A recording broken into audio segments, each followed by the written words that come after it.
40쪽으로 가보겠습니다. 40쪽.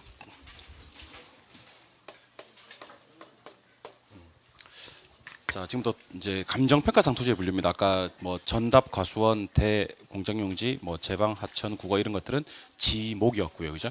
지목은 여러분들이 한번 읽어주실 필요는 있습니다. 특히 1차 하시는 분들은 2차 공시법 시간, 지적법 시간에 지목을 볼 기회가 없기 때문에 꼼꼼하게 좀 읽어주셔야 되고, 동찰하시는 분들은 지적법 시간에 지적법에서 다 배우시는 내용들이니까 편안하게 보셔도 되고 그렇습니다. 일단 토지 위에 뭐 주택이 있을 수도 있고 상가가 있을 수도 있고 뭐 공장, 도로, 철도, 하천 이런 것 등등등이 있을 수가 있겠죠. 예, 토지를 분류하는 가장 중요한 구분 기준이 건축입니다. 건축이 되는 토지를 말하는 거냐 그렇지 않느냐인데요. 먼저 주택, 상가, 공장처럼 건축이 되는 토지를 부르는 말을 택지라고 부르고요. 이걸 부동산 공법인 건축법에서는 대지라고 부르는데, 지금 여러분 보고 계시는 대지라는 용어는 우리 시험에 한 번도 나온 적이 없어요. 우리 시험에는 그냥 건축이 가능한 토지, 주상공은 택지라고 부르시면 돼요. 그냥 택지. 대지와 같은 의미인데 부동산 학적인 관점의 용어는 아니니까 택지라고 부르시면 되고, 이 택지를 받고 건축이 불가능한 토지를 모두 합쳐서 부지라고 해요. 그래서 일단 포함 관계를 좀 보시면, 부지는 택지를 포함하고 나서 건축이 안 되는 땅까지를 부지라고 합니다. 그래서 보통 부지를 정의할 때는요, 이 말이 꼭 나옵니다. 바닥 토지다. 바닥. 위에 무엇이 있든지 관계없이 바닥에만 있으면 부지가 되는 거고요. 두 번째는 좀 포괄적이다, 넓은 의미다라는 말을 써요. 그러니까 바닥에 있으면서 넓게 다 포함한다 그러면 부지가 되는 거지. 주택 부지, 상가 부지, 공장 부지, 도로 부지, 철도 부지, 하천 부지가 다 되는 겁니다. 택지는 주택, 상가, 공장, 택지까지만 되고 도로, 철도, 하천, 택지는 있을 수 없는 말이죠. 이때 주상까지 부르는 지목이 있다 그랬어요. 지목. 그 지목이 아까 대 기억납니까? 예. 그러니까 아까 제가 얘기했던 대라는 지목에는요, 주택하고 상가까지밖에 못 지어요. 공장을 짓고 싶다면 장에다 지어야 돼. 공장 용지에다가. 이해하셨어요? 예, 그래서 공장용지라는 지목은 따로 구분되어 있다. 그래서 포함관계 3개를 한번 벤 다이어그램을 통해서 얘기를 해보면, 주상까지 부르는 지목은 그러면 대, 주상공에서 건축이 가능한 토지를 부르는 말은 택지, 이거 받고 건축이 안 되는 토지를 부르는 말은 부지가 됩니다. 근데 사실 우리 시험에서 이제 계속 출제도 되고 뒤에 가도 계속 나오는 단어는 사실상 택지입니다. 택지. 그래서 나중에 이제 우리가 택지 개발이라는 말을 배우시거든요. 택지 개발은 택지가 아니었던 땅을 이제 택지로, 건축이 안 되는 땅을 건축이 되는 땅으로 개발해 주는 것을 택지 개발이라고 한다. 이렇게 이해하시면 될 것 같아요. 됐나요? 네. 그래서 이렇게 한번 질문 드려볼까요? 택지에 포함될 수 있는 용도는 몇 개인가? 그러면 3개예요. 주상공. 근데 택지가 되기 위해서 필요한 지목은 몇 개입니까? 그러면 2개예요. 대하고 공장용지. 대에다가 뭐를 짓고 주상까지 짓고 공장용지에다가 공을 지으면 되니까, 이때 택지 끝에 있는 땅을 우리는 한계지라고 부르고요. 시험에 나올 때는 택지 끝이라고 나오지는 않고 택지 이용의 최원방권상의 토지다 이런 말로 써요. 택지 이용의 최원방권상의 토지다. 택지 이용의 최원방권상에 있는 토지를 한계지라고 부르는데요. 여기서 말하는 최원방권은 한마디로 표현하면 끝을 얘기하는 거예요. 그러니까 어디 끝에 있는 땅이냐면 택지 끝에 있는 땅. 시험에 나올 때는 택지 이용의 최원방권, 우리가 이해할 때는 택지 끝. 여러분들 택지 끝은 일단 택지입니다. 끝에 있긴 하지만 얘는 택지입니다. 그러면 택지 끝에 있는 한계지는 건축이 돼야 안 돼요? 돼요. 건축이 된다. 왜냐면 택지니까 어쨌든. 그래서 세계 어느 도시를 가도요, 가장 도심에는 상업지가 있고요. 가격이 제일 비싸겠죠. 주거지, 공업지, 농업지 이런 순서로 이루어지는데, 제가 지금 노란색으로 표시하는 이 부분의 땅이 바로 한계지가 되는 거예요. 왜냐하면 택지 이용의 최원방권상에 있는 토지니까. 근데 이 한계지는요, 여기 한계지인데, 한계지는요 어떤 일이 발생하냐면, 자 보세요. 아니지 이렇게 해야지. 예. 도심에서는 여러분 통상 지가가 높아야 낮아요? 높죠. 외곽으로 하면 지가가 떨어지겠죠. 예. 나중에 요거 기울기 값도 나중에 뒤에 가시면 입찰지대 곡선할 때 상당히 중요한데, 이렇게 지울기가 형성이 됩니다. 이렇게 원점을 향해서 볼록하게. 그러다가 한계지를 만나면 뚝 떨어져 버려요. 그럼 한계지 지가하고 주변 농지 지가하고는 지가가 단절돼 버린다 그러거든요. 그럼 한계지 지가와 농지 지가는 차이가 엄청나게 큰데, 이런 현상을 단절 지가라 그래요. 그럼 한계지 지가는 주변 농지와 지가 차이가 엄청나게 크다는 얘기인데, 무슨 말하고 싶냐면, 농지는 지가가 싸거든요. 근데 농지는 건축이 돼야 안 돼요? 안 되죠. 근데 거리가 하고 농지하고 한계지 거리가 엄청 가까워요. 사실 바로 옆에 있거든요. 그런데 지가 차이는 엄청나게 크다는 얘기를 하고 싶은 거예요.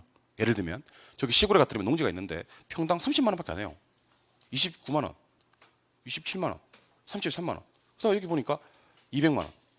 놀라지 말고 이게 한계지인 거예요. 그 한계지는 농지 바로 옆에 있죠. 지가 차이는 넘사벽인 거죠. 넘사벽. 넘사벽 알아요? 네. 넘사벽은 뭐예요? 넘사벽은 넘을 수 없는 4차원의 벽을 줄임말이에요. 그만큼 못 넘는다는 거지. 그러니까 얘는 야구 게임이 안 된다. 이때 그 넘사벽이야 이렇게 얘기하는 겁니다. 여러분 앞으로 중계할 때 젊은 신혼부부들도 많이 만나거든요. 근데 그들이 하는 얘기를 못 알아들으면 중계 못 해먹어요. 어? 약간 센스가 있어야 되는데 방금 뭐라 그랬어요? 그러면 저 중장년층들만 상대로 중계를 해야 돼. 알겠죠? 예, 이런 말들 나올 때마다 하나씩 알려드릴 테니까 꼭 기억하시기 바랍니다. 예. 한기지식가랑 농지지식가는 농지 입장에서 봤을 때 한기지식가는 넘사벽이야. 절대로 농지 게임이 안 되는 거예요. 알겠죠? 왜냐면 건축이 되고 안 되고를 구분하는 땅이니까. 그러니까 어떻게 이해하시면 제일 좋냐면 한계지는 용꼬리 생각하시면 돼요. 농지 중에서 제일 비싼 땅을 뱀 대가리 생각하시면 돼요. 여러분들 아무리 뱀 대가리라도요. 그 뱀 대가리는요. 하늘을 날 수 있어요? 없어요? 없잖아요. 근데 용꼬리는요. 용 날 때 끄트머리에서 같이 나른다고. 넘사벽이라니까. 알겠어요? 그래서 절대로 한계지를 표현할 때요. 농지 시작점이라고 하잖아요. 택지 끝이라고 하지. 이해하셨어요? 택지 끄트머리 있어도 어쨌든 얘는 뭐야? 택지가 되는 거죠. 건축이 되고 안 되고를 구분 짓는 땅이기 때문에 한계지는 농지와 집값 차이가 엄청나게 많이 난다. 이렇게 이해하시면 되고 두 번째, 한계지의 두 번째 의미가 있어요. 여기서는 택지용의 최원방권상의 토지다. 이거는 도시토지 한계지를 얘기하는 거고 농촌 토지 한계지는요. 비옥도가 너무 낮아. 그래서 수확량이 형편이 없어. 얼마나 형편이 없는지 아세요? 겨우 생산비만 건질 수 있는 땅을 한계지라 그래요. 그 생산비만 건진다는 땅은 실컷 내 노동비도 하나도 못 받고 겨우 생산비만 딱 이렇게 건질 수 있는 땅을 한계지라 그래요. 그런 땅의 한계지는 농촌 토지 한계지라고 합니다. 그러니까 나중에 우리가 저 뒤에 가시면 리카도라는 사람의 차액지대설과 마르크스라는 사람의 절대지대설이라는 걸 배우거든요. 근데 그때 뭐라고 하냐면 리카도의 차액지대설에 따르면 한계지에서 지대가 존재하지 않는다 그래요. 근데 마르크스의 절대지대설에 따르면 한계지에서도 지대가 존재한다 그럴 거거든요. 그때 말하는 한계지는 지금 얘기했던 최열등지, 비옥도가 형편없는 땅을 생각하시면 좋을 것 같아요. 한계지 의미가 두 가지가 있는데 일반적으로 한계지라면 택지 이용의 체험만권을 얘기하고 생산력 관계에 되는 한계지는 농촌토지 한계지로 뒤에 가면 한번 나온다. 이런 생각도 하시면 좋을 것 같아요. 그래서 우리 교재 지금 40쪽 보고 있죠? 그 가로 1번, 2번, 3번을 묶어 두시는데 그걸로 보지 마시고요. 가로 1번, 2번, 3번을 묶어만 두시고 제일 밑에 있는 박스 있죠? 그걸 체크 표시 하나 해놓으시고 그걸로 보시는 게 좀 더 좋을 것 같고요. 오른쪽 페이지로 가시니까 감정평가상 토지 용도별 분류라는 표현이 나옵니까? 예, 거기 체크 표시 하나 하시고 칠판 한번 봅니다. 자, 토지를 분류할 때 택지지역이 있고 농지지역이 있고 임지지역이 있습니다. 자, 그럼 한번 대답해 볼까요? 배운 거니까 이거. 이걸 대분류라고 하고요. 대분류 안에 소분류가 있겠죠. 방금 택지 안에는 뭐가 있다? 주상공이 있다. 기억나시죠? 예. 농지 안에는 뭐가 있다? 아까 전, 답, 과수원. 이게 몰라 드는데 용재림하고 신탈림하고라는 것도 있어요. 임지인데 목재로 쓰는 나무를 용재림 그러고요. 땔감 연료로 쓰는 나무를 신탈림이라고 합니다. 임지는 지금 나온 적이 한 번도 없기 때문에. 근데 저는 이렇게 했으면 좋겠어요. 토지를 세로로 분류한다, 가로로 분류한다 그랬을 때 토지를 세로로 분류하면요. 임농택이에요. 임농택 이렇게 분류하는 게 세로 분류고요. 가로 분류는 이제 택지 안의 주상공, 농지 안의 전답과 임지 안의 용신 이렇게 있습니다. 이때 농지가 택지로 용도 전환되는 경우가 있어요. 주거지가 상업지로 용도 전환되는 경우도 있고 농지가 택지로 용도 전환된 토지는 이제 택지라고 불러요. 주거지가 상업지로 용도 전환된 토지를 상업지라고 부르고 제가 방금 뭐라 그랬냐면 용도 전환된 토지라 그랬어요. 된. 농지가 택지로 용도 전환된 토지는 택지고 이제 주거지가 상업지로 용도 전환된 토지는 이제 상업지가 되는 거예요. 이때 이건 안 따라해도 됩니다. 예. 농지가 택지로 주거지가 상업지로 용도 전환된 토지가 아니고 되고 있을 때 뭐라고 부르는지가 궁금하다는 거예요. 왜냐하면 여러분들 부동산이 용도 전환될 때는요 하루아침에 용도 전환되나요? 시간이 엄청 걸리나요? 엄청 걸리거든요. 특히 뭐 재건축된다 어디 재건축된다가 나온 얘기가 언제부터 나와도 아직 재건축 진행 중인 아파트들이 엄청 많이 있거든요. 하물며 토지 용도 전환도요 하루아침에 되는 것이 아니라 시간이 엄청 걸린다는 거예요. 그러면 요거 용도 전환 과정 중에 있을 때가 있다는 거예요. 자, 그럼 그때 용도 전환 과정일 때는 뭐라 부르느냐? 과정. 영어로는 ing ing 중이지. 진행 중 한자로 진행 중 이런 거죠. 예. 이때는 일단 농지라고 부르시면 안 돼요. 농지를 떠났으니까. 더 중요한 건 택지라고 부를 수도 없는 거예요. 택지가 되지 않았으니까. 그때는 원래 농지였는데 장차 택지가 될 후보지다라고 부르는 거예요. 후보지. 그럼 얘는 택지 후보지가 되는 거지. 얘는 뭐라 부르냐면 원래 주거지였는데 장차 상업지가 될 이행지다라고 부르는 거예요. 이행지. 그 눈치 빠른 사람도 눈치를 챘겠지만 세로 바뀌면 후보지고 가로 바뀌면 이행지예요. 그래서 세로 가로를 기억하셔야 되는데 시험에 나올 때는 세로 가로로 안 나와요. 그 뭐로 나오냐면 자 따라해 보세요. 이 중요합니다. 이거는 상호간 내에서 이거 시험 많이 나오는 건데 안 따라하실 건가요 지금? 안 따라하실 건가요? 여러분들 저 안 따라하실 분 손 들어봐요. 따라하실 거 안 따라하실 거예요? 한번 따라해 보세요. 좋은 말로 할 때. 상호간 내에서 네. 자, 잘 봐요. 택지, 농지, 임지가 중요한 게 아니란 말이야. 그럼 뭐 더 중요한 건 뭐냐면 택지, 농지, 임지 뒤에 붙는 말. 자, 택지, 농지, 임지 상호간에 전환되고 있다. 그러면 얘네들끼리 바뀌는 거예요. 이건 후보지고요. 택지, 농지, 임지 내에서 전환이 된다라는 말이 나왔을 때는요. 택지 내에서, 농지 내에서, 임지 내에서 전환이 된다는 거예요. 얘들끼리 변환된다는 거죠. 이게 이행지예요. 조심하셔야 될 건 이행지는 순수하게 요것만 이행지예요. 요것만 이행지고 여기서 일로 가고 여기서 일로 가고 하는 것들은 후보지예요. 아시겠죠? 그래서 제가 하고 싶은 얘기는 혹시 전이 공으로 바뀌고 있다. 그럴 수 있잖아. 전이 공으로 바뀌고 있을 때는 요거는 후보지의 이행지예요. 당연히 후보지죠. 당연히. 왜 후보지냐면 전은 뭐예요? 그건 뭐예요? 그러지도 맙시다. 그러지도 말고 얘가 이렇게 가는 건 가로예요? 세로예요? 세로지. 얘가 조금 누워서 이게 가로인가 이게? 아까 그랬잖아요. 가로는 요렇게만 가로라고요. 요렇게만. 주상공끼리, 전닥과끼리, 용신끼리. 그러니까 요렇게 가고 요렇게 가는 건 다 후보지입니다. 그래서 경우의 수는 후보지가 훨씬 많아요. 보세요. 얼핏 보면 요게 이행지고 요게 후보지니까 이행지가 훨씬 많을 것 같은데 후보지 보세요. 요거 다 후보지예요. 요거요. 요래 다 후보지가 되는 거예요. 그래서 경우의 수가 후보지가 많다 보니까 시험에도 후보지가 약간 우세한 비중으로 더 많이 나와요. 후보지가. 근데 용도 전환은 통상 뭐를 수반하냐면 지목변, 아까 지목 배웠잖아요. 지목 변경을 수반하거든요. 왜 그러면 용도가 뭐 되니까 전환되는 거니까. 그래서 후보지는 반드시 지목 변경이 돼요. 반드시 지목 변경이 안 될 수가 없어. 근데 용도 전환이니까 이행지도 지목 변경이 돼요. 근데 예외적으로 이행지에서는 지목 변경이 안 되는 경우가 딱 한 번 있어요. 자 보세요. 아까 주거제 지목이 되라 그랬나? 상업지도 지목은 된가? 공업지 지목만 장이지. 그럼 요런 이행지 같은 경우는 지목 변경이 되는 게 맞잖아. 이건 다 지목 변경이 되는 거잖아. 근데 요거는 지목이 돼서 대로 가는 거거든요. 지목 변경이 안 이루어질 수도 있는 거예요. 그러니까 어떻게 공부를 하시는 게 좋을 것 같냐면 후보지 이행지는 용도 전환이기 때문에 지목 변경이 된다라고 기억하시는 게 좋아요. 근데 이행지는 예외적으로 한 번 안 되는 경우가 있더라. 그래서 결론을 내면 후보지는 반드시 지목 변경이 되지만 이행지는 지목 변경이 되는 게 원칙이지만 그렇지 않은 경우도 있다. 정도만 한번 기억하시면 돼요. 근데 방금 제가 후보지 이행지는 용도 전환 중인 당이라 그랬는데 이런 당은 감정평가를 맡겨요. 아니면 저 뒤에 가셔서 우리가 인근 지역과 유사 지역을 모두 포함하는 지역을 동일 수거권이라고 하거든요. 동일 수거권을 판정한다. 둘 다 평가에서 나오는 말이에요. 근데 요거를 맡길 때는요. 분명 후보지와 이행지는 용도 전환 전이에요. 용도 전환 과정이에요. 용도 전환 후예요. 과정이잖아요. 방금 했잖아. 자, 다시. 후보지와 이행지는 분명 용도 전환 전이에요. 과정이에요. 후예요. 과정이에요. 하지만 이제 이 말이 무슨 말인지도 알아요. 제가. 감정 평가할 때는 과정으로 평가하지 않아요. 된다고 보고 평가해요. 그러니까 아직 되진 않았지만 원칙적으로 전환 후로 평가해요. 이유가 뭐냐면요. 용도 전환이 돼가고 있다면 용도 전환 되는 확률이 많지. 아무 일도 없었다는 듯이 원상태로 돌아갈 확률은 적다고 보는 거예요. 일반적으로는. 그래서 원칙적으로 전환 후로 보는데 너무 성숙도가 낮다. 아니면 속도가 완만하다는 말을 써. 시험에 나올 때 이렇게 그대로 나와요. 성숙도가 낮다, 완만하다. 그럴 때는 예외적으로 용도 전환 전으로 동일 수거권을 판정한다. 이렇게 얘기를 하시는 겁니다. 원칙은 전환. 성숙도가 낮거나 완만할 때는 전환. 그러니까 어떻게 이해하시면 좋으냐면 여러분들은 지금 공인중개사예요, 공인중개사 후보자예요. 여러분들은 후보자예요. 여러분들 후보지는 아니지. 여러분 땅은 아니니까. 여러분들은 후보자지. 후보자지. 근데 아직 공인중개사 후보자 과정이 있으니까. 하지만 여러분들을 누가 평가를 해요. 주로 여러분들을 평가할 사람들은 여러분들 지인들이 되겠지. 가족이나 친구들이나 뭐 이런 사람들이 되겠죠. 그죠? 그런 사람들한테는 여러분들은 벌써 공인중개사예요. 왜냐하면 과정이니까 된다고 보고 평가를 하는 겁니다. 알겠죠? 잠이 오나? 그들에게는 이미 여러분들이 뭔데? 공인중개사인데 전환 후로 평가하는 겁니다. 근데 예외가 있어요. 공인중개사 되는 속도가 너무 늦어요. 성숙도가 낮아. 물어봤는데 잘 몰라. 성숙하지 않은 거지. 그 속도가 너무 완만한 거예요. 완만.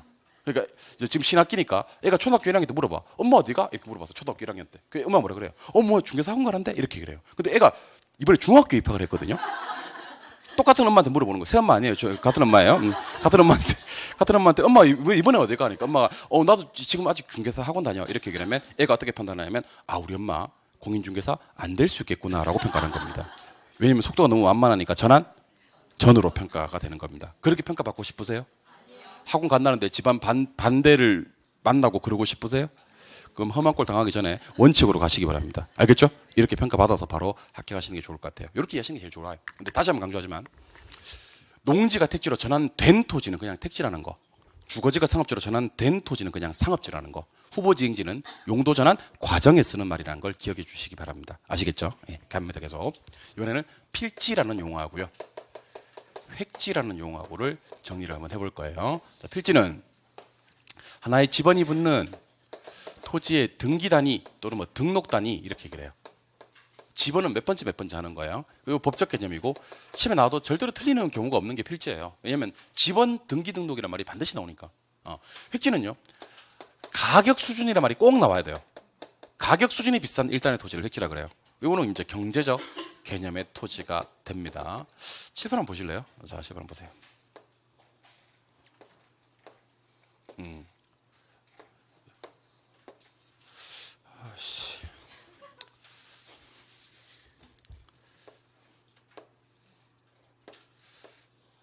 오늘 그림이 좀 안 되네요. 오늘 전반적으로 그림이 좀 안 됩니다. 그림 잘 되는 날 있는데 오늘은 좀 안 되네. 22번지, 23번지, 24번지, 25번지 토지가 이렇게 있습니다. 이건 내 필지예요. 내 필지. 지분이 4개 붙어 있으니까. 근데 가격을 책정해 봤더니 평당 1,000 그래요. 그럼 이 일대는 평당 1,000만 원 이렇게 묶을 수가 있겠죠. 그럼 하나의 획지가 되어 버리는 겁니다. 획지 개념, 필지 개념 알겠습니까? 예, 이번에는 요거는 그 22번지 토지예요. 그리고 끝. 이건 한 필지예요. 맞나요? 예. 그리고 이제 점포가 4칸이 있는데 여기 상가 정문이거든요. 여기 상가 후문이고요. 여기 출입문도 있어요. 여기 상가 출입문, 전체 출입문. 그럼 점포 기역, 니은, 디귿, 니을, 디귿 이 가격 같겠어요? 다르겠어요? 다르겠죠. 예. 여러분들 우리 학원 건물 1층에 CU 있죠, CU. 그거하고 그 옆에 온누리 약국 있죠. 둘 다 안 봤나? 그리고 저 열쇠집도 있잖아. 세탁소도 있고. 그 가격이 다 똑같아? 다 다르더라고요. 어디가 제일 비싸겠어? 온누리가 제일 비싸. 온누리 왜? 각지라서 그래. 각지라서 그런 겁니다. 그 제일 비싸요. 거기 월세가 900만 원인가 그럴 거예요. 월세가 900만 원. 월세 900. 그 옆에 CU 있죠, CU. CU가 700. 엄청 비싸죠. 담배 팔아가지고 월세 700 내야 되는 거예요. 우리 학원?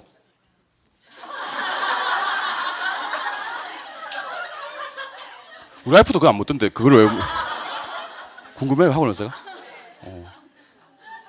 나를 좀 알고 싶어서 그래. 자, 일단 몇 필지 쓸데없는 궁금하지 말고 좀 해. 근데 가격은 몇 개? 4개. 예, 4개 획지가 되는 겁니다. 필지 획지 개념 알겠습니까? 예. 하나만 더 할게요. 한 필지가 한 획지가 되는 경우도 있어요. 한 필지가 한 획지가 되는 경우. 자, 한번 보세요. 여기 도로 낼게, 도로. 여기도 도로 내고. 그럼 22번지 도로 몇 개 물고 있어요? 이런 땅을 아까 제가 살짝 말씀드렸죠. 각지라 그래, 각지. 그러니까 이 코너에 있는 땅을 각지라고 합니다. 22번지는 코너에 있고 각지. 전문 용어로 그걸 각지라고 하고, 누가 대화 중간에 각지란 말을 쓰거든 부동산 좀 배운 사람들이에요. 배운 사람들은 각지. 못 배운 사람들은 코너발이 한다. 코너발이 아까 코너발이. 예. 여러분 코너발이가 있어 보여요? 각지가 있어 보여요? 그럼 웬만하면 각지로 평당 2,000 예를 드는 겁니다. 23번지 도로 하나 물고 있으니까 1,500.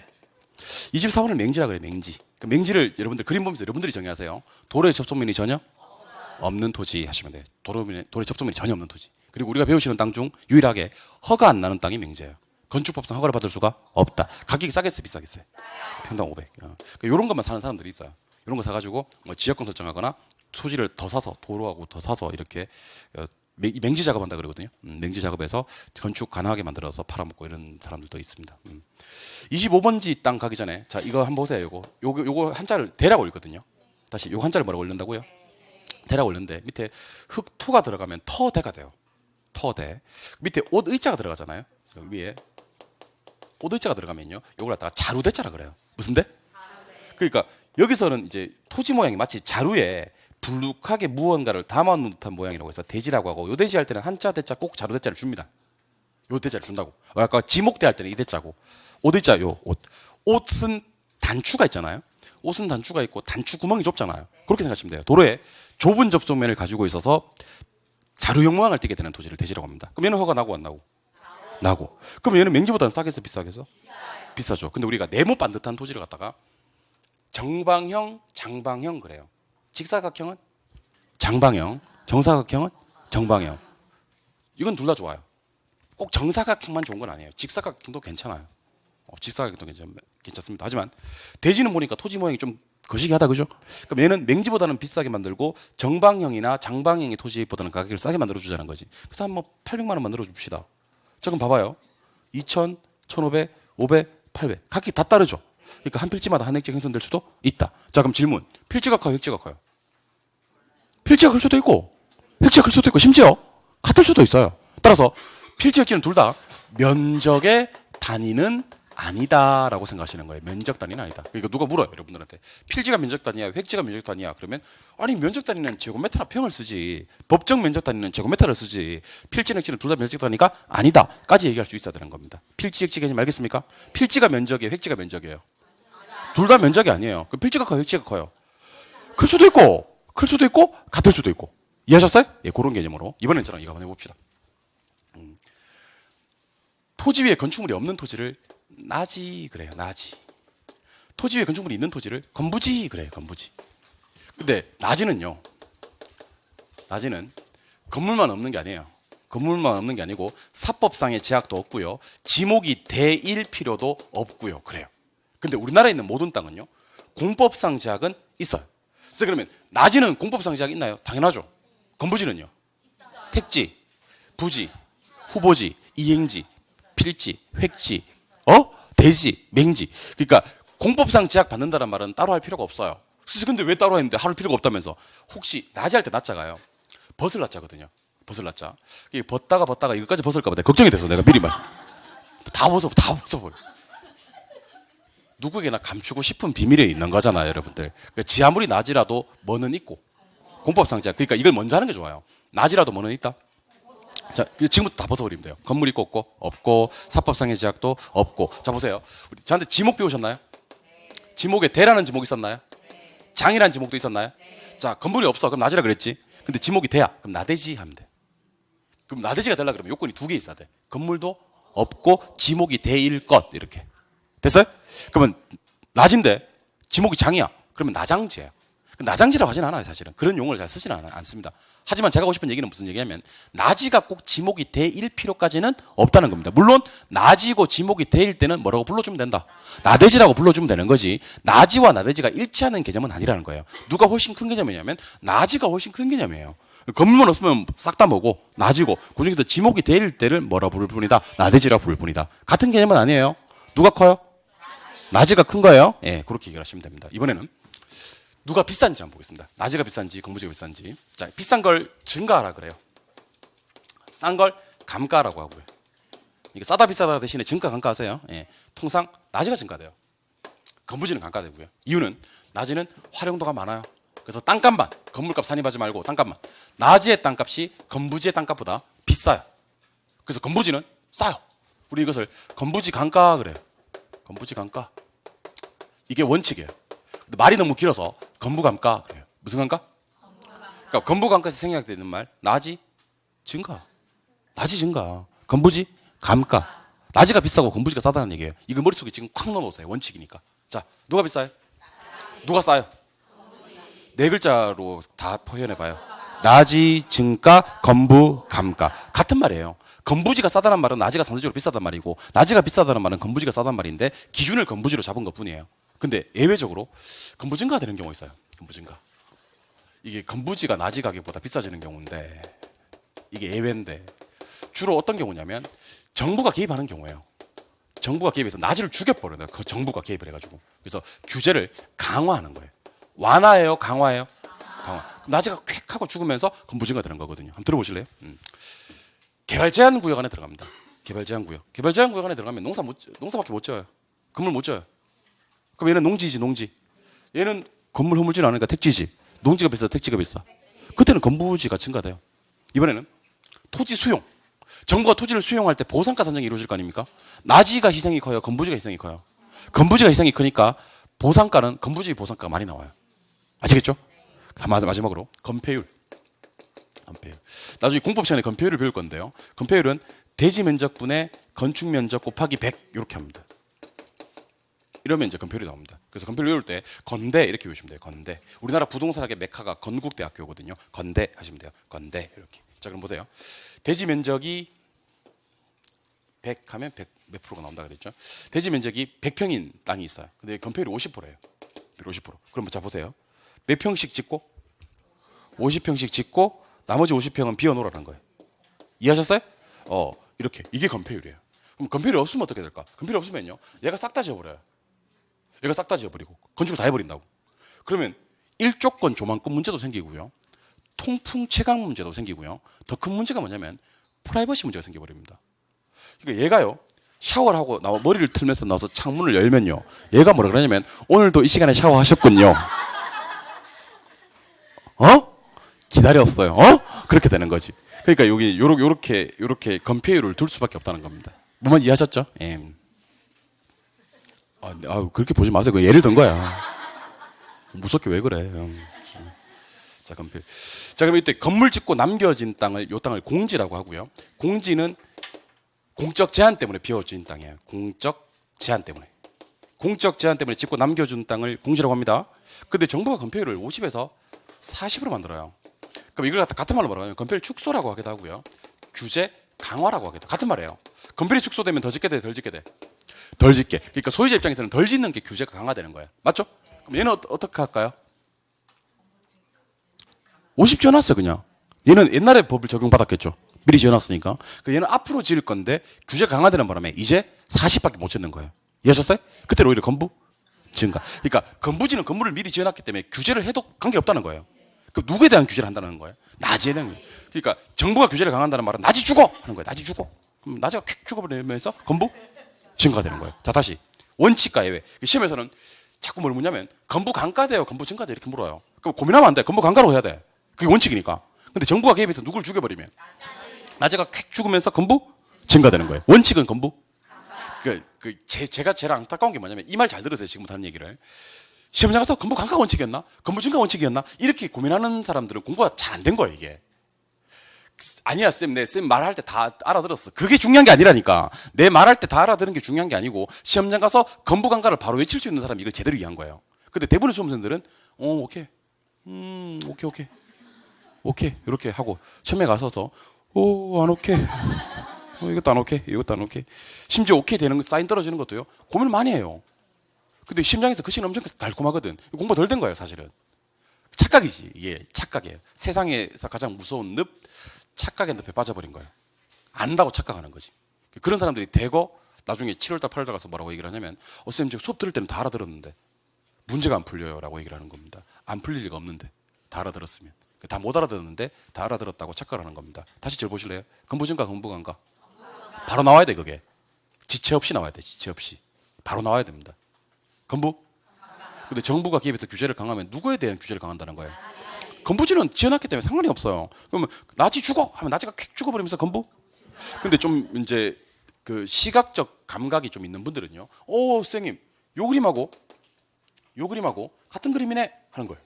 시각적 효과가 좀 있는 사람들은. 감각이 있는. 이건 다만 요거는 위에서 본 평면도예요. 요건 옆에서 본 측면도고. 자, 그럼 보세요. 요 땅 보이세요? 요 땅? 요 땅이 뭐예요? 건부지예요. 요 땅이 땅이라고. 이 땅이 건부지라고. 그리고 요 보이시죠? 요 보이시죠? 요거. 요게 공지가 되는 거예요. 맞죠? 다시. 요 땅 보이세요? 요 땅? 요 땅 뭐예요? 건부지예요. 요거 보이세요? 요거. 요게 이제 공지가 되는 거예요. 공지. 뭔 말인지 알겠죠? 그림 좀 이제 시각적으로 좀 볼 줄 아는 사람들은 여기 전체가 건부지, 건물 밑에 있는 땅이니까 건부지고 요 비어져 있는 부분이 공지구나. 이 전체가 이게 건부지고 요 건물지고 남아 있는 요 부분이 공지구나. 이렇게 생각하시면 됩니다. 무슨 말인지 알겠죠? 예. 이번에는 공한지란 땅이 있는데 공한지란 땅은 둘 다 빌공자를 쓰는데요. 도시 토지 중 집가 상승 기대하고 방치하면서 비어있는 땅인데 주로 목적은 투기 목적이에요. 근데 시험에 지문에 꼭 무슨 말을 주냐면 도시토지란 말을 줘요. 왜 도시토지란 말을 왜 주는지 알려드릴게요. 도시는 일반적으로 건폐율이 높은 지역이에요, 낮은 지역이에요? 높은 지역이죠. 그럼에도 불구하고 비워놓았다는 것은 공적 제한 때문이 아니란 얘기를 하고 싶은 거예요. 도시토지로서 이렇게 시작한다는. 근데 여러분들 한번 가보면요, 명동에 가도 강남에 가도요, 유료 주차장으로 쓰는 용도의 땅들이 있잖아, 보면. 맞죠? 그런 땅은 보니까 건폐율 때문에 그렇게 비워놓은 것 같지는 않잖아요. 투기 목적으로 방치하고 있는 땅이에요. 그런 땅을 특별히 공한지라고 불러요. 공한지. 그러니까 건폐율 때문에 어쩔 수 없이 짓고 남아있는 부분의 땅은 공지고, 그게 아니고 도시토지로서 집가상승 기대하면서 방치하면서 비워놓은 땅은 공한지입니다. 여러분 느낌을 얘기해 주세요. 공지는 보니까 어쩔 수 없이 비워놓은 것 같은 느낌이 안 드나? 자, 공한지는 왠지 좀 이렇게 한가롭게 방치하는 느낌이 좀 안 드나? 아니 말고 그러면 아무튼 건폐율 때문에 어쩔 수 없이 비워놓은 땅은 공지, 도시토지로서 집가상승 기대하고 방치하면서 비워놓은 땅은 공한지입니다. 하나 더 할게요. 유휴지하고 휴한지하고 한번 해볼게요. 유휴지하고 휴한지하고. 유휴지하고 휴한지하고. 자, 유휴지란 땅이 있고요, 휴한지란 땅이 있어요. 자, 일단 결론. 유휴지는요, 바람직하지 않게 놀리는 토지입니다. 휴한지는요, 정상적으로 쉬게 하는 토지입니다. 주로 지력 회복 때문에. 그래서 제가 요거 공부할 때는 어떻게 공부를 하라고 얘기 많이 드리냐면요, 첫 번째 글자로 유하고 휴하고. 자, 유자가 요런 유자고요, 휴자가 요런 유자거든요. 그러니까 실유자와 놀유자예요. 놀고 있는 땅은 유휴지고요, 쉬고 있는 땅은 휴한지인데, 요거는 입에 붙기 전까지는요, 첫 번째 글자로 공부를 하시는 게 좋아요. 놀고 있네 그러면 유, 그만. 쉬고 있네 그러면 휴, 그만. 그러다가 좀 입에 붙으면 그때 이제 유휴지, 휴한지 하는 거지. 입에 안 붙었을 때는 유, 휴로만 기억을 하셔도 돼요. 왜냐면 우리 시험 객관식 시험이니까. 근데 제가 이렇게 얘기를 해도 굳이 두 번째 글자까지 가는 사람이 있습니다. 그러다가 이제 시험장 가서 어떤 일이 발생하냐면 유휴지 두 번째 글자가 휴예요. 그래서 시험장 가서 어떤 짓을 하고 있는지 아세요? 자, 보자. 노느냐 쉬느냐. 그것이 문제로다. 자, 보자. 햄릿인 거지. 햄릿. 죽느냐 사느냐, 노느냐 쉬느냐, 그것이 문제로다 하고. 그러니까 괜히 보지 말라는 걸 봐서 생기는 문제 같아요. 놀고 있는 땅, 쉬고 있는 땅. 그러면 넓은 의미에서 보면 아까 공한지 배웠었죠. 공한지도 유휴지예요. 그러니까 성격이 유휴지라고. 다만 도시 토지로서 방치하기 때문에 걔를 공한지라고 빼서 그렇지 넓은 의미에서 유휴지야. 알겠죠? 예. 그리고 성격은 좀 다르지만 휴한지하고 공지는요, 둘 다 정상적이야. 공지도 짓고 정상적으로 비워놓은 땅이고, 그 다음에 휴한지도 정상적으로 쉬게 한 토지니까. 이해하셨어요? 예. 그 다음에 이번에는 선하지. 고압선 아래에 있는 토지를 선하지라 그래요. 그럼 선하지는 보통 증가되겠어, 감가되겠어? 감가. 선하지. 고압선 아래의 토지. 그러니까 감가되는 토지 아까 배웠는데, 건부지? 감가돼요. 선하지? 감가됩니다. 알겠죠? 예, 선하지는 보통 감가. 여러분들 고압선 아래에 있는 토지는 선하지고, 선하지 감가되는 거 이해되시죠? 뭐 이 고압선 아래에 있는 선하지에 있으면 막 찌릿찌릿하고 좋은 사람 있나 막 이렇게. 그런 거 좋아하나 막 이렇게 전기통하고 이런 거? 그런 거 좋아하는 사람에게만 예외적으로 전가가 될 수 있겠지만 원칙은 선하지 감가, 건부지도 감가. 이번에는 포락지는 전답이 하천으로 변해버린 땅입니다. 그럼 이 전답은 주로 어디 옆에 있냐면 하천 옆에 있다가 하천이 범람하면서 전답이 하천으로 변해버렸다. 그래서 이렇게 나옵니다. 집안이 절토되어서 떨어져 나갔다는 말을 써요. 하천으로 변해버려가지고. 그래서 떨어질 낙자를 쓰거든요. 포락지. 그 다음에 소지원지는 소박하거나 원시적인 땅을 말해요. 그러니까 개발되기 전에 자연 상태 그대로의 토지. 개발되기 전에 자연 상태 그대로의 토지를 소지원지. 얘를 갖다가 우리 미성숙지 그러게 돼요. 미성숙지. 그러니까 어디에 대응되는 개념이냐면 성숙지, 택지에 대응되는 개념입니다. 그러니까 건축이 안 되는 땅은 미성숙지, 소지원지 그러는 거고, 건축이 되는 땅은 성숙지, 택지 그러는 겁니다. 택지 종류 세 가지. 주상공, 준상공. 괜찮아요, 여러분들. 이번에는 법지 빈지를 한번 해볼 건데요. 법지는 법적 소유권은 있는데 이용 가치가 없는 토지예요. 이용 가치가 없다. 빈지는 법적 소유권이 없는데 이용 가치가 있는 땅을 말합니다. 그래서 이렇게 한번 따라해 보실래요? 법 있으면 법지, 법 없으면 빈지, 이용 가치는 반대. 법이 있는 곳에는 이가 없고요. 법이 없는 곳에는 이용 가치가 있거든요. 그러니까 법만 가지고 얘기하세요. 법 있다. 법지, 법 없다. 빈지. 어차피 이용 가치는 반대일 거니까. 자, 그림을 그려보면 나중에 이거 지적법 시간에 자세하게 배우면 돼, 이거. 여기 이제 갑땅이고요. 여기 을땅이에요. 아랫집, 윗집. 갑을. 근데 경사진 땅을 측량할 때는 경사 하단면 끊거든요. 하단면을 끊어버리면 이 땅이 을땅으로 들어가요. 근데 이 땅이 아무짝에 쓸모가 없어요. 이 땅이. 왜냐하면 축대, 옹벽 설치를 해야 되는 땅이지. 의무적으로. 그것도 윗집 토지 소유자 비용으로. 그러니까 법지는 어떤 땅이냐면 법적으로 을게 맞아 안 맞아? 맞지? 법적으로 소유권에 있는데 아무짝에 이용 가치가 없는 그런 땅을 법지라고 합니다. 알겠죠? 법으로는 맞는데 이가 없다. 반대로 빈지 한번 가볼까요? 빈지는 우리 서해안에 가면 조석이 뭐죠? 조석이 뭐예요? 아침 저녁. 조석. 간만이 뭐죠? 됐어. 괜찮아요, 여러분들. 괜찮아. 이런 사람들 시험이 다 됐다고 그래도. 알겠죠? 예, 걱정하지 마, 여러분들. 조석간만 몰라도 돼. 아침 저녁 밀물 썰물의 차이를 조석간만이라고 하는데 물이 가장 찼을 때는 만조 수위선 그래요. 가장 나갔을 때는 간조라고 하고. 그러니까 이 간만의 차를 간만 막 이렇게 얘기하는 겁니다. 자, 근데 간조 밑에는 언제나 바다예요. 그렇죠? 근데 간조, 만조 사이는요, 밀물, 썰물에 따라서 육지가 되는 경우도 있고 바다가 되는 경우도 있어. 이런 땅을 간석지라 그래요. 뭐라고? 갯벌 그러기도 하는데 그거는 학문적 용어는 아니고요. 간석지. 그럼 중요한 건 이제 만조부터 바로 토지 등록을 시켜주는 게 아니고 등록 지점이 따로 또 있어요. 그 위로 법적으로 토지야. 그럼 등록 지점 아래니까 제가 지금 빗금 치는 땅은 토지는 맞지만 토지 등록이 되진 않았단 말이지. 그럼 이런 땅을 우리가 빈지라고 하기도 하고 바닷가 그러기도 해요. 바닷가 있어서 그래요. 빈지 바닷가는 법적 소유권이 있어 없어? 없는데 백사장 생각하시면 돼. 여름철에 이용은 해야 안 해? 하지. 이런 땅을 빈지라고 합니다. 빈지. 그래서 왜 법지와 빈지를 같이 배우냐면 법지는 법적 소유권이 있는데 이용 가치가 없고 빈지는 법적 소유권이 없는데 이용 가치가 있고, 정확히 개념이 반대라서 같이 배우는 거고, 적어도 빈지가 어디부터 어디까지인지는 기억하셔야 돼. 빈지는 만조부터 등록 지점 사이에 있는 땅입니다. 그러니까 간조와 만조 사이가 아니라는 거야. 간조와 만조 사이는 간석지라고 따로 있는 거고 만조부터 등록 지점 사이가 빈지라는 거지. 알겠죠? 예. 실생활에 적용하고 싶으시면요.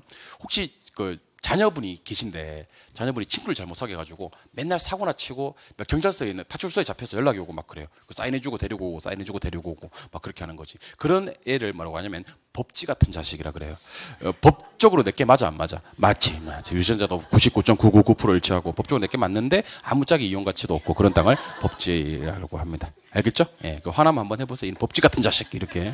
물론 못 알아듣겠지만 한번 해보시는 거예요. 법적으로 맞고 안 맞고? 맞고. 이용 가치는 없고. 이렇게. 반대로 법적 소유권 없는데 이용 가치가 있으면 그럼 빈지가 되는 거고. 빈지는 어디부터 어디까지? 만조부터 등록 지점 사이까지. 되셨어요? 예. 여기까지가 토지예요. 급하게 좀 달려왔겠지만 토지. 근데 토지를 했으니까 이제 주택을 할 거거든요. 자, 일단 실패 한번 보세요. 주택. 조금 빠르더라도 그렇게 따라오시면 돼요. 왜냐하면 다음 주에 오롯이 저것만 하고 싶어서 그래요. 수요 공급, 경제론 바로 들어가고 싶어서 약간 무리를 해서 달리고 있거든요. 근데 이 파트는 무리를 해서 달려도 나중에 다 기억이 나요. 문제는 다 맞추게 되니까 너무 걱정하지 마시고 따라오시면 됩니다. 자, 주택을 분류할 때 크게 주택의 분류는 크게 단독주택과 공동주택으로 분류를 해요. 공동주택. 단독주택은 또다시 단독주택 안에 또 단독이 있어요. 다중, 다가구, 공간, 요 네 가지는 단독주택이에요. 공동주택은 아파트, 연립, 다세대, 기숙사가 있어요. 기숙사. 그래서 단독주택은 단독, 다중, 다가구, 공간, 단독, 다중, 다가구, 공간이 있고요. 공동주택은 아파트, 연립, 다세대, 기숙사, 아파트, 연립, 다세대, 기숙사가 있습니다. 공동주택 네 가지를 한번 따라해보세요. 아파트, 연립, 다세대, 기숙사. 시작. 그리고 제가 한번 따라해보라고 하는 건 따라해보는 게 좋아요. 왜냐하면 집에 가서 어차피 이 공부를 해야 돼, 안 해야 돼? 해야 되는 건데 제가 이렇게 약간 운율을 이렇게 맞춰서 이렇게 같이 한번 해주면요, 나중에 기억에 오래 남습니다. 그리고 제가 조금만 터치해줘도 다 살아나요, 나중에. 그러니까 지금 100% 외우면 좋겠지만 지금 100%못 외워도요, 한번 탁 터치해주면 한번 따라했던 것들은 다 살아납니다. 그러니까 하라고 할 때 소리 내서 한번 해보시는 게 좋습니다. 알겠죠? 소리 내서 한번 해보시는 게 좋습니다. 안 따라하시는 분들은 안타까워서 드리는 말씀입니다. 안타까워요. 왜 안 하는지 모르겠어요. 나중에 친해지면 물어보고 싶어요. 그때 왜 안 했는지, 그때 왜 그랬는지, 도대체 나한테 왜 이러는 건지, 저한테 왜 그러세요? 이렇게 물어보고 싶어요. 제가 칠판 보실래요? 그 중에서 그럼 총 8개잖아요, 그죠? 그 중에서 시험에 나오는 건 5개예요. 얘하고 얘하고 얘하고 얘하고 얘하고. 왜 8개 중에 5개만 시험에 나올까요? 오지선다니까 그런 거예요. 오지선다니까. 팔지선다가 아니잖아요. 오지선다니까. 오지선다니까 5개가 나오는 겁니다. 알겠죠? 예. 우리 제가 그런 얘기 많이 합니다. 그 시험에 합격하기 위해서는 이해력이 뛰어난 사람들이 시험에 합격할 확률이 상당히 높아요. 근데 혹시 이해력이 없는 사람들은 암기력이 뛰어나도 합격하실 수 있어요. 근데 이해력이나 암기력이 없으면요, 눈치라도 좀 있어야 합격하실 수가 있어요. 근데 제가 강의를 하다 보면요, 이 세 가지가 다 없는 사람들이 보입니다. 이렇게 이해되세요? 그러면 쌤네 이해 안 돼요. 그래요. 이거 지난주 했는데 그러면 까먹었어요. 막 그래요. 근데 가만히 보고 있으면 눈치도 별로 없는 것 같고 그런 사람들이 있어요. 우리가 흔히 얘기하는 3종 세트가 다 없는 거지. 이해도 못해, 암기는 더 못해, 본 눈치도 없어. 이런 분들은 정말 총체적 난국이라고 우리가 얘기를 합니다. 총체적 난국. 눈치껏 얘기하세요. 왜 5개를 공부할까요? 호지선다니까. 호지선다니까. 보니까 아파트 있고, 연립 있고, 다세대 있고, 다가구 있고, 타중이 있고, 그렇잖아요. 그렇죠? 근데 여러분들, 단독과 공동주택을 구분하는 가장 중요한 구분 기준이 뭐냐면 구분 등기예요. 구분 등기. 구분 등기가 안 돼 있으면 단독주택이고요. 구분 등기가 돼 있으면 공동주택입니다. 자, 구분 소유권 등기가 왜 중요하냐면요. 구분 등기가 다 돼 있으면요, 호당 거래가 가능해요. 301호만 사오고 201호만 사올 수가 있어요. 근데 호당 거래가 안 되는 단독주택들은요, 한 동 전체를 거래 대상으로 삼아야 되지 호당 거래가 불가능한 주택을 단독주택이라 그래요. 무슨 말인지 이해하셨죠? 그럼 우리가 흔히 얘기하는 빌라 301호 사올 수 있어? 네, 사올 수 있어. 그럼 공동주택이에요. 아파트는 301호 사올 수 있어? 왜? 공동주택이에요. 연립은 301호 사올 수 있어? 왜? 공동주택이에요. 근데 우리 흔히 원룸 하는 거 있잖아요. 원룸. 원룸은 301호면 못 사와요. 왜 못 사와요? 단독주택이에요. 그 원룸 301호 사고 싶으면 어떻게 해야 돼요? 다 사야 돼요. 한 동 전체를 거래 대상으로 삼아야 되는 겁니다. 왜냐면 걔는 무슨 주택이니까? 단독주택이니까. 구분 등기 돼 있는지 안 돼 있는지 보는 거예요. 알겠죠? 예. 이때 아파트는 5계층 이상일 때 아파트라 그래요. 연립은 4계층이야. 다세대도 4계층이야. 다가구와 다중이는 3계층이야. 그래서 단독주택의 넘사벽이 뭐냐면 4를 못 달아요. 3. 최대 3. 알겠죠? 그러면 공동주택에서 4, 4, 5가 될 수 있는 겁니다. 근데 조심하셔야 됩니다, 여러분들. 제가 5, 4, 4, 3, 3이라 그랬잖아요. 그죠? 근데 여기서 중요한 건 5계층이 아니에요. 5층이 아니에요. 5계층이에요. 4층이 아니에요. 4계층이에요. 3층이 아니라고. 3계층이라고. 3층하고 3계층하고 어떤 차이가 있는지 지금부터 공개합니다. 잘 보세요. 잘 보세요. 5층짜리 건물이 있어요. 근데 1층, 2층은 상가야. 듣고 있나 지금? 근데 3층, 4층, 5층이 주택이에요. 그럼 얘는요, 주택으로 쓰이는 층수가 3계층이라고 해요. 알겠어요? 그러니까 5층하고 5계층하고 3층하고 3계층하고 다른 말이에요. 주택으로 쓰이는 층수가 5계층, 4계층, 4계층, 3계층, 3계층인 겁니다. 뭔 말인지 알겠죠? 그럼 우리 단독주택 중에서 5층이 있을 수 있어 없어? 있어요. 알겠어요? 그리고 면적은요, 얘는 면적 필요 없고요. 얘는 660. 물론 제가 몇 합니다. 660. 한 200평 정도 돼요. 330. 얘는 초가, 이하입니다. 자, 지금부터 이거 암기합니다. 순서부터 암기합니다. 자, 주택 5개 시작. 아파트, 연립, 다세대, 다가구, 다중이까지 했어요? 예, 그 다음에 계층. 5, 4, 3.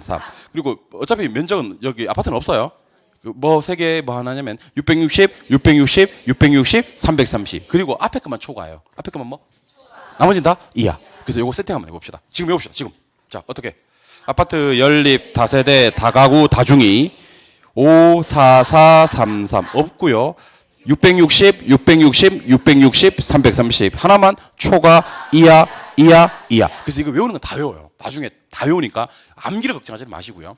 우리 시험에서 문제를 좀 빨리 푸는 게 중요하다 그랬잖아요. 5계층은 아파트에서만 나오고요. 초과는 연립에서만 나오고요. 제가 다중이 참 좋아하는데요. 제가 참 좋아요, 다중이. 330은 다중이한테서만 나와요. 330은? 나머지는 다 660이야? 초과는? 연립. 나머지는 다 그럼 이하야? 5계층은? 나머지는 4계층이나 3계층이야? 그래서 항상 머릿속에 5계층은? 초과는? 330은? 다중이는? 연립은? 아파트는? 그렇게 하시면 돼요. 그래서 교재 한번 보겠습니다. 일단 41쪽. 41쪽에 가시니까 가로 4번에 후보지와 이행지라고 돼 있습니까?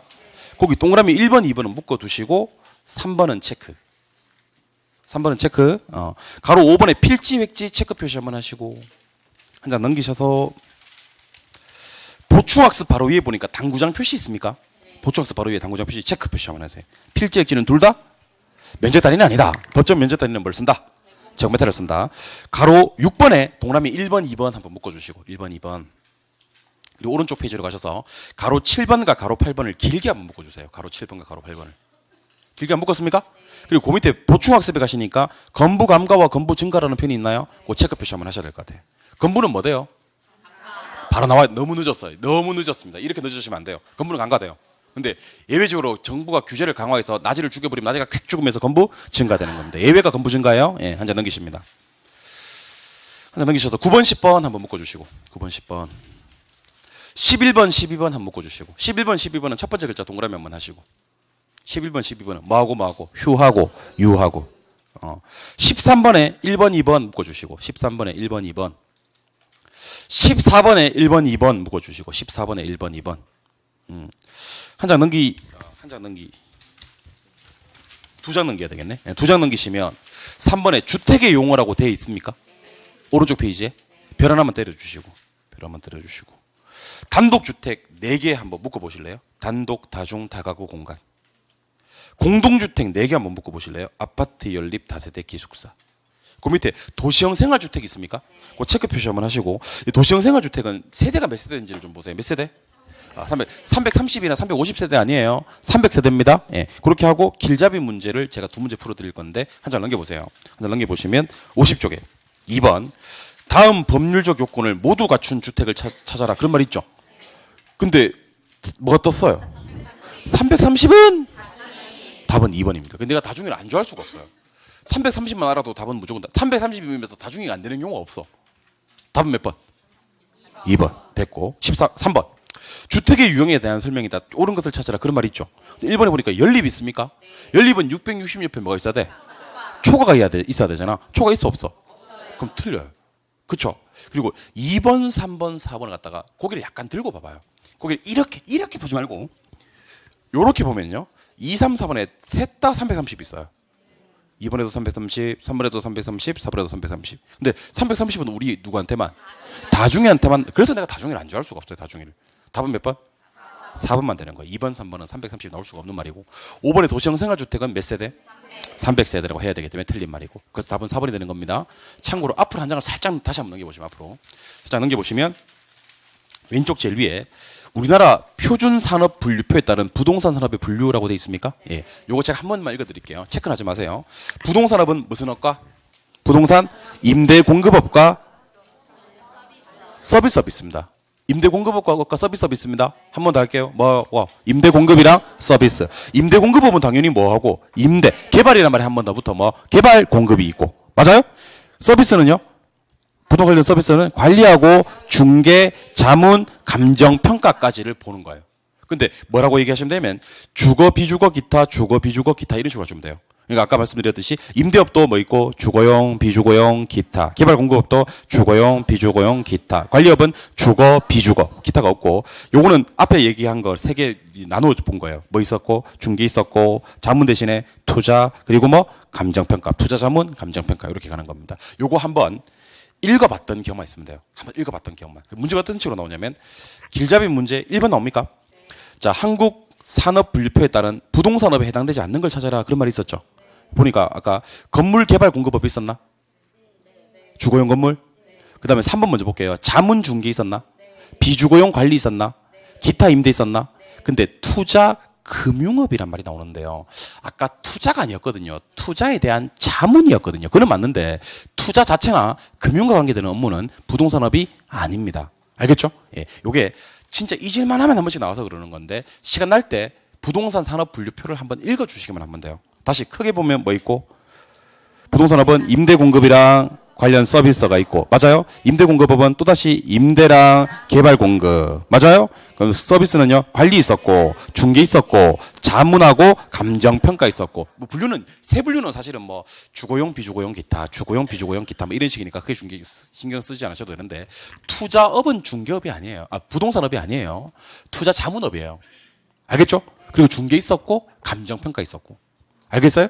투자 자체를 하거나 금융 자체를 하는 것은 부동산업의 업무에 속하지 않는다. 이거 한번 읽어봤던 경험만 있으면 됩니다. 예, 그러니까 잘 안 나올 건데 혹시 책 저 구석에 있는 내용이 나왔을 때 한번 읽어봤던 경험만 있으면 됩니다. 뭔 말인지는 알겠죠? 예, 됐고 책을 좀 넘기셔서 교재 페이지 54쪽 54쪽에 가시니까 부동산학 총론 마지막 단원 부동산의 특성과 속성 나옵니다. 지금부터 1시간 더 하겠습니다. 쉬겠습니다.